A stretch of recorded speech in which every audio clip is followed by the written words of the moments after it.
Welcome back to the channel, guys. Episode 11 of the Danish Youth Academy Challenge. Last episode we had the intake. This episode I'm going to show you guys how we finished the season, what's been going on, and the plans into the next season.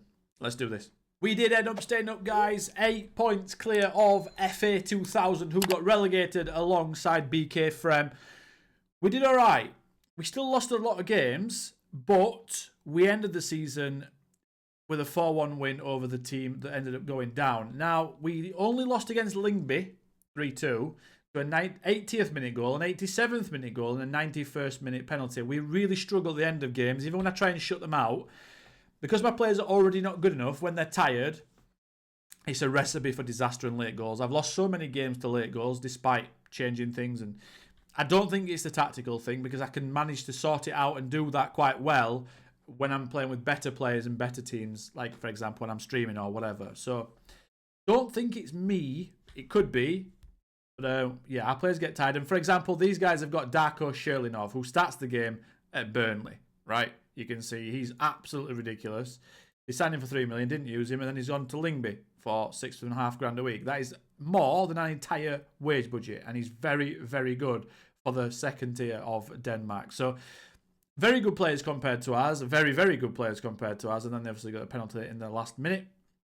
We drew with BK-FM. They were bottom of the league.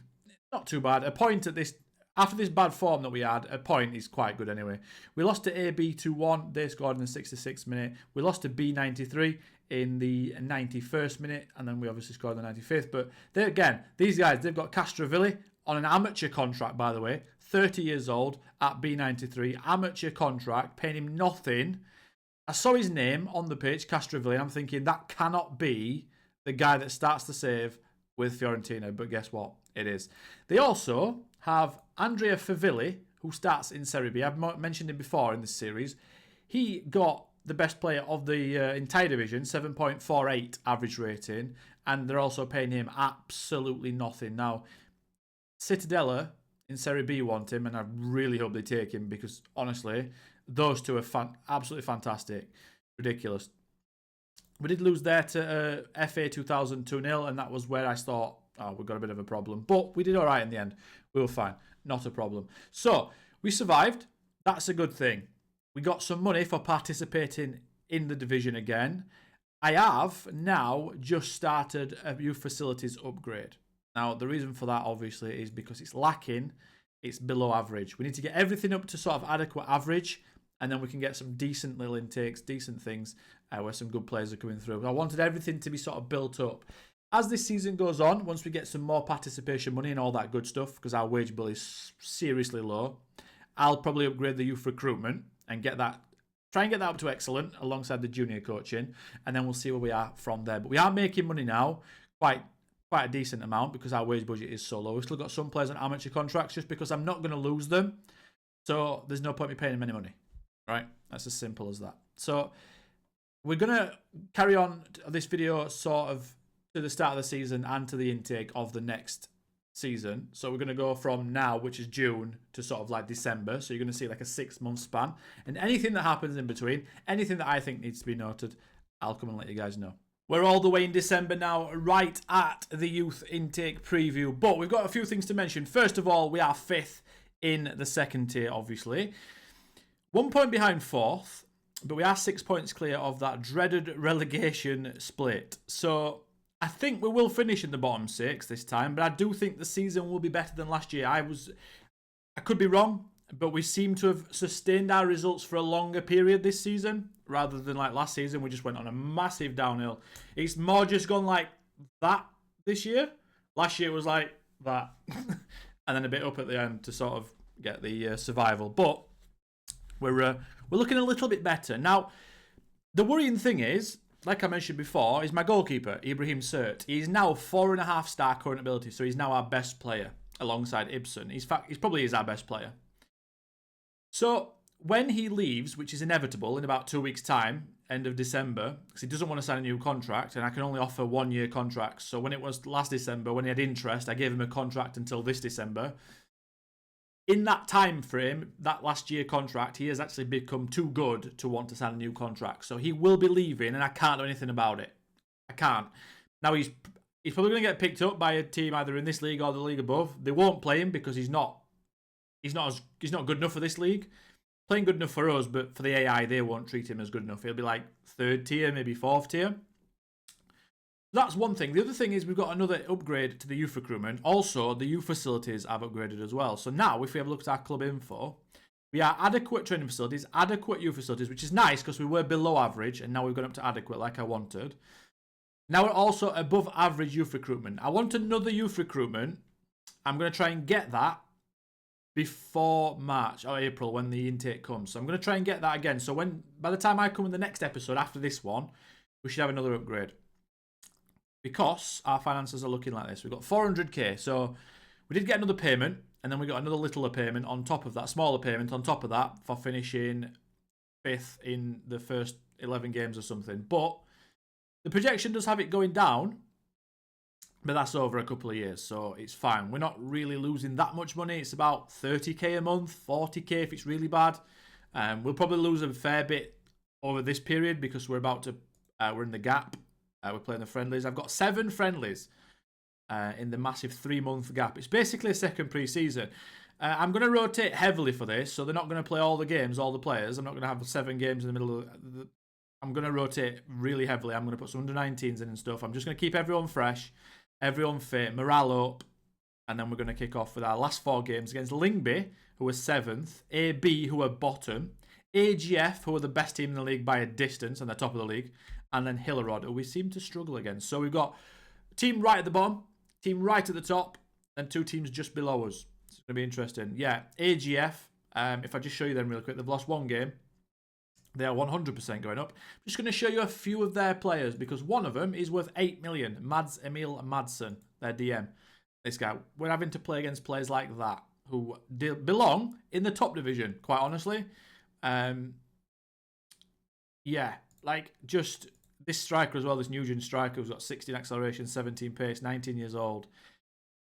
Yeah, just a bit too good for us, right? Justin Janssen, I don't know how good these guys are, but I'm sure they're good. Yeah, 20 years old. 21, sorry. Like another world compared to our players, right? They've got the centre back as well, Jensen Abu. He deserves it to be in the top division, I'm sure. Yeah. So that is a situation. I think as well, we drew with them 2-2, and yeah, we drew them 2-2 because we got to play them still, haven't we? We actually went 2-0 up, and I was like, what is going on? Yeah, it was the second game. No, it wasn't the second game. It wasn't the second game. I thought it was really early in the season. It wasn't. Went 2-0 up, and I was like, what is going on here? And then obviously they scored 2 goals. Noah Sasa, who is, again, very, very good. On loan from Napoli. Just, yeah, can't deal with them sort of players. But we did quite well. We did quite well. So the last 2 games in the league we have lost, which is making me worry slightly that we are going downhill now. But that was a 96th minute loss when there was 5 minutes added on. And this one here, we did deserve to lose. But I think, stats-wise, we were all right. No, they were better than us. They had a penalty, but they were better than us. It's fine. Well, we had a penalty as well. So, yeah, they were. They deserved it. That's no problem. If we look at the data hub real quick as well, let's have a look at this. We do deserve to be in 5th. We're overperforming by 1 point. And apparently, if everything was really fair, we should be 1 point off 2nd, which Lingby are struggling a little bit with that. They're 7th in the league and they should be 2nd. To be fair, Lingby have got a very good team. They have underperforming quite. I think it's their strikers. Look at that. Yeah, -8 on the expected goals tally. XG created. We've created the 2nd most XG, and XG against. We've got the 3rd worst XG against, but it's not too much worse than a couple of these clubs. So again, we just need to strengthen our defence. Pretty much. So if we can get a good right back or a good left back or a left back really and a centre back, we need 1 more centre back and 1 left back. And yeah, it doesn't bode well really because we've also got Blomqvist, who's going to have to go in goalkeeper, Martin Blomqvist, 2-star current ability. So he has improved slightly, but he's nowhere near good enough. So we're going to struggle a little bit with him, but I can't do anything about Ibrahim. There's nothing I can do. He's wanted by Fredericia in the top division and Horsens. I've tried to offer him out just now. I've offered him out with a 50% increase. I've offered him out for free because I'm going to lose him for free. So what I'm trying to do is I'm going to try and get 50% of the next sell-on fee. Just in case he goes there, he improves a lot, he's worth a couple of million. and I can cash in the clause. So I'm going to try and sell him before the 1st of January, or get the transfer agreed before then, try and get that 50% on, because otherwise we're going to lose him for absolutely nothing. It's a shame, but that is going to be the case in these sort of saves, right? This is his best season by far as well. Only considered 21 18 goals, 18 games. Nearly got as many clean sheets as last season in half the matches, so we're going to miss him. It's going to be tough. Hopefully, we've gathered enough points for Blomqvist to go in the goal. Concede a few more goals than I'd like, but improve enough to sort of become #1 next season and carry on. Also, the intake as well could help us out a fair bit. We've also got Kim Rask-Heitman, the 16-year-old professional personality, the guy that came through last intake with a professional personality. He has played, he's started 3 times and he's got 9 substitute appearances, but now I'm just starting him. Centre midfield attack, he's got 10 finishing. I'm using Janssen off the bench because Janssen can play centre midfield, shadow striker, left wing, right wing. So he's doing that. But Heitman, I'm going to keep playing him. He's got a good personality. By this time next season, we should have a 3.5, 4-star player. And that trumps everything else. If we get relegated, we get relegated. But I need to play these youngsters that are going to get better with a good personality. So he has to be in. The obvious other one is Rasmus Thomasson. Still only 17. He's got a 2-year contract as Rasmus. I don't know why I could give him a 2-year contract. I think it's because he's below 18 years old. But he's got 8 assists this season in 16 games, and he's got 1 goal. So he doesn't score many, but he has got, I think, the most assists in the league, actually, if we go to here. Where is it? It'll be the profile, won't it?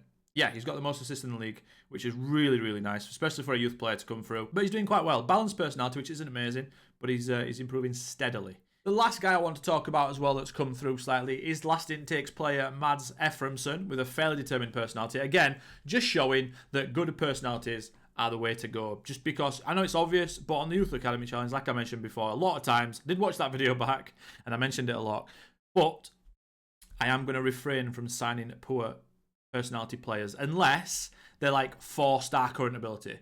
If someone comes through and is like too good for my team straight away, because my team isn't very good, so I could get someone like a 3-4-star current ability. If that happens, I will sign him up regardless of anything. But if it's someone that's like 1.5-star current ability, unambitious, I don't care. I'm not going to sign them up because it's annoying me that I've got so many of those guys and they don't get any better. And I just see constant downward arrows. Annoys me. So he's played quite a lot as Ephraimson, 11 starts and 5 substitute appearances. Not played very well, but he's improved a fair bit. He's now 2.5-star current ability. So we've got another winger there, and he's sort of replaced Moller Hansen. Moller Hansen's off the bench now. But yeah, Mads Ephraimson is looking quite good for us. Again, a 2-year contract. I think that's because it's a youth contract. So it's quite nice. But no one else, really, has done anything of note in the first team. So I'm not mentioning anyone else. Here we go then. End the video, as always, with the youth intake preview. Not sure how good this is going to be. I'm hoping it's good now they've had some upgrades. Let's have a look. 1, 2, 3. Ooh, a centre-back. One of our wingers and an attacking midfielder. I'm not too disheartened by that. I would like a striker, though. Maybe one of those wingers could be a striker for us. I don't know, but that's not too bad. I do need a centre-back, and he says at least one of our centre-backs. I do need one. Attacking midfielder would be quite nice, because then I can put Algren up front until we get a striker, because I do need to start getting some more of these young players in the first 11 so we can sort of grow as a team, rather than my old players who are not getting any better, who are currently better, a lot better, and keeping us in this league. I need players to be able to displace them. I still need to be able to pick up results whilst I'm doing it. Otherwise, we can choose to go down. If I put all the youngsters in, we'll have a better team eventually, but we'll go down. So we'll lose the money that allows us to upgrade. So it's a balancing take. I mean, it's a balancing act. It's something I'm trying to figure out. It's tough. This is probably the toughest Youth Academy challenge I've ever done. I think I did the other one in Greece. I've not finished it, but I'm halfway through, I would say. I'm like in Europe. It wasn't as tough as this at the start. I mean, there's only 2 divisions in Greece, but it still wasn't as tough as this. That's going to be it for the video, guys. Please leave a like and a comment, and also a subscription on the channel. That would be amazing. And until next time, as always, I'll catch you then. Goodbye.